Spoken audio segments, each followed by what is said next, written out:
Welcome to another edition of the Straight Edge Wrestling Prediction Series. This is take 2 because I forgot to press record the first time, so we've done a few minutes already of this. So we've got 10 matches on the card. I'm not going to do the diatribe I've just done a few minutes ago about this, but we're going to kick off our predictions with Trish Stratus versus Charlotte. Who you got? Dick. Charlotte Flair. Yeah, same here. I would like Trish to win. I'd like her to come back for another run. Then, win a title. Go to WrestleMania. Ronda Rousey fuck her up. Yeah, her actually, yeah. I mean, if she clearly has it in her, but she claims that this is going to be it. This is her last match. Until next Royal Rumble. Yeah, until they need her for something like that, for a Legends thing. No, I have Trish as well. Charlotte as well, sorry. I want Trish, I have Charlotte as well. It'd be silly, really, to have Trish win, to be fair, after them building this up as Charlotte being like, oh, I can conquer anyone, blah, blah, blah. Apart from Ronda. And then we have Finn Balor versus The Fiend, as they're calling him, Bray Wyatt, in Bray's first match back in a very, very long time. Who you got? Well, it's got to be Bray Wyatt, ain't it? Because Finn Balor's going on holiday. Yeah, Finn Balor's pissing off for a while, and they're not putting him up against the Demon for a reason, because they don't beat the Demon. So I'm assuming that match will come at some point in the future, maybe Survivor Series, maybe Rumble. I doubt they can last that long, but maybe then. I'm assuming that's when that's going to come. But yeah, it's got to be Bray, and it's got to be quite quick and quite decisive, I think. He's been using the Mandible Claw, but I don't know why, but he's been using the Mandible Claw, and people had said that maybe it was because when he first used it, he used it on Mick Foley, so fair enough, but now he's been used on Kurt Angle this week and whatever, so if that's his finisher, that's a bit of a weird one that for nowadays. I like it, but it's a weird one. But You wait before he pulls that glove out of his crotch. Behind the bars. Hasn't washed it for a year. Just uses the old one Mick Foley used to use. It hasn't been washed since 1994 or something. Or that one that he hasn't taken off his foot. Yeah, that one. We then have Kevin Owens versus Shane McMahon, and if Owens quits if he loses this match. Just for that, I wouldn't mind saying Shane win. Yeah, if he quit. I bet Austin's like that. Go on, Shane, beat him, Shane. Take on my finisher, have him. He's going to probably do 20 sellers to you and still not beat you. yeah. I've got Kevin Owens. Yeah. I think this is going to be the end of Shane for a while. Well, he's wanting to come out of that anyway because he wants to do more backstage stuff. Yeah, so I think this is it. This is where he's after Vince's job. Yeah. So they're slowly fading Shane out. So I think this is going to be him gone for a while. Because, Christ, he's been back for a few years now. And we really thought he was going to be one and done with that Taker match at Mania and gone again. He should have been the way he fucking landed. He should have been. I've got Owens. That should be a good match. I think they're going to throw everything at each other, and I think that should be a pretty good match. We then have the Cruiserweight Championship match. Drew Gulak versus Oney Lorcan. What you got? Lorcan. Let's think about him. I've got Gulak. I'm trying to play it safe. That's what you are. I have. I'm trying to play it safe. That's literally the only reason. I've seen him in his NXT stuff, and I watched part of that Fatal 4-Way. He's impressive. Yeah, he is. But to be fair, there's lots of people in 205 and Cruiserweight in the Cruiserweight division that are, but they just don't do anything with them. We then have, for the United States Championship, AJ Styles with the club versus Ricochet. I've got AJ Styles. Who you got? AJ Styles. Yeah, it'd be a bit weird if they just took it off him after they reform the club, give the belts to the club, and then go, but we're taking the US title back. Because now you're going to go beat Brock Lesnar. Yeah. Oh, Christ. Yeah.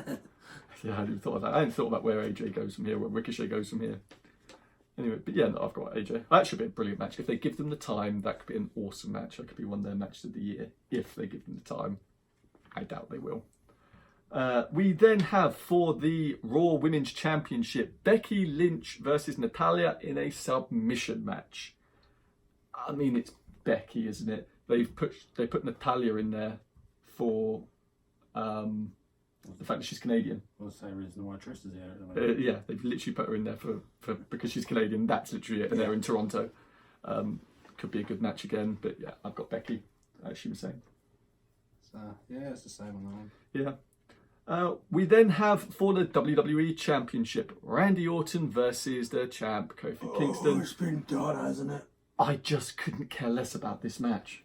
I'm pretty sure they did it before. That's why Kofi Kingston's big push got stopped, because Randy Orton's like, I'll stop myself. Yeah. I just don't care. Randy Orton has got no momentum behind him whatsoever for me to care about this. I do a little bit because I love the fact that his wife RKO'd him. That was maybe his wife should be in the match. Yeah, she is a perfect RKO. Yeah, I'm sure it'll be an okay match, but I don't really care for it, and it's going to be Kofi. They're not putting the title on Randy, not giving Randy the one to beat Kofi after all this time. We then he might do, it's Vince McMahon. You never know. That's always the point. That's always the responsible answer to every question about WWE. But Vince McMahon.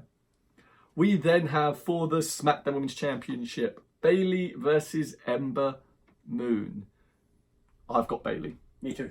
Because, well, I mean, a couple of weeks ago on SmackDown, they'd done this thing where it was like, Ember was in a match. Ember was in a number one contendership match, and they cut this whole thing off. The only reason Ember's in the match is because Bayley picked Ember to be in the match. She doesn't deserve it. She doesn't want it, so she's in the match. And then they gave her a number one contendership match. I should have changed my pick to Ember. but it's like they've done that, and they told the audience that she's not worthy of it. She doesn't deserve it. She's done nothing for it, and then they've given her a title match. Yeah, but they've done that many times with when John Cena's picked opponents and John Cena loses. Yeah, which was always a stupid idea. The WWE Championship, but not really, because that's how CM Punk and Daniel Bryan came over a champion. Yeah, no, but telling the audience that this Ember rubbish. You don't really care to watch this. She's rubbish. She doesn't deserve a title shot, and then she gets a title shot. It just tells you, well, why should I care about it if you're telling me that Ember's not worthy of one? You know, Ember's gonna fuck your ass up. It's such a backfire. I've got Bayley. It's got to be Bayley. I'm thinking Bayley. No one cares for Ember, really. I like Ember, but no one really cares for a title run from her. Are you speaking for all the WWE fans? Yeah. What a dick. We then have Goldberg versus Dolph Ziggler. This is going to be a squash match. Goldberg's going to run through him as some sort of... Goldberg might this time knock himself out before he gets to the ring. Yeah, well, I think he pretty much done that last time. How many times do you reckon they're going to say to him, do not headbutt the fucking door? Well, he didn't. He knocked himself out in the ring last time. Yeah, he just gave himself a concussion He dazed himself a little before he got in there. Well, yeah, he knocked himself out in there. He concussed himself by headbutting the door, and then knocked himself out cold by headbutting the ring post, because that's what Goldberg does. But for Goldberg to have a good match these days, it should only last around 5 minutes. Oh yeah, max 5 minutes. It's just got to be sort of a few super kicks from Dolph, a few whatever, and then spear, jackhammer, pin, end it. That's and it. Come down and beat Lesnar later on at the end of the night. Oh God, no, please not again. I like that, but no, not again. Yeah, so it's got to be Goldberg. They've been saying that they're going to be using Goldberg as in the Bruno Sammartino role from when Bruno was in his later years. So when he was sort of, in his late 40s, 50s, they bring him into the territory once or twice a year just for a grudge match, draw massive crowds, and then he'd piss off again for another year and then come back. So they're using him in that role. Just so AEW don't get ads on. Just so AEW don't get him. That's literally it. It's just, yeah.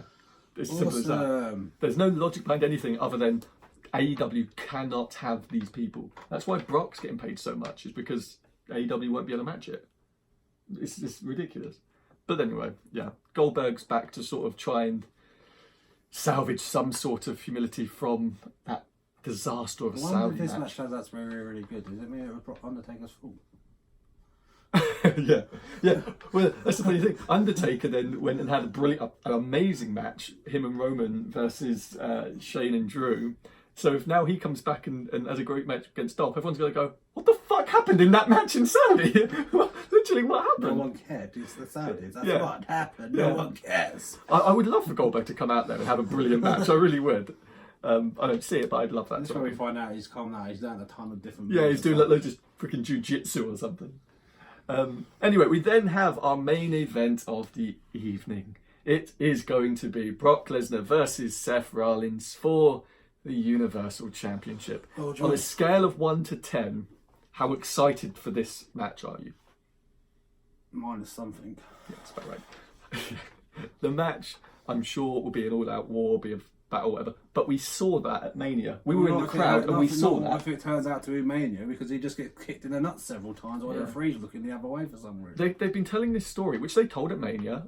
Before Mania, they were telling the story of Seth fighting from underneath. It's an upward battle, but it's like we've seen him do that and win now. So why the hell do we care? Whatever. The build for this has been my most enjoyable build for any match on this show because it has been quite cool. Seth Rollins has been destroyed. And Seth Rollins has been made a little bitch, basically, and it's great. But other than that, I just don't care. I don't care for a Brock run. I don't care for a Seth run. We need someone new. Right, man. Someone new. No, isn't it? He's a new man since the leukemia. Yeah. Did you see him throw stuff at a cameraman? Come on. We need something fresh because it's just babyface Seth Rollins just doesn't work. It just doesn't work at all. Bring back John Moxley. Yeah. Good luck. Anyway, those are our SummerSlam predictions. We'll be back with our review of SummerSlam and all the roundup of the weekly news at some point this weekend. Follow us on Twitter for all the live reactions to SummerSlam. I can stay away from SummerSlam, right? To SummerSlam, to NXT TakeOver on Saturday night. Come and join us on Twitter, on Facebook, on Instagram, all those good stuff. All the links are down below. Like and subscribe to this, and we'll see you next time. We're out.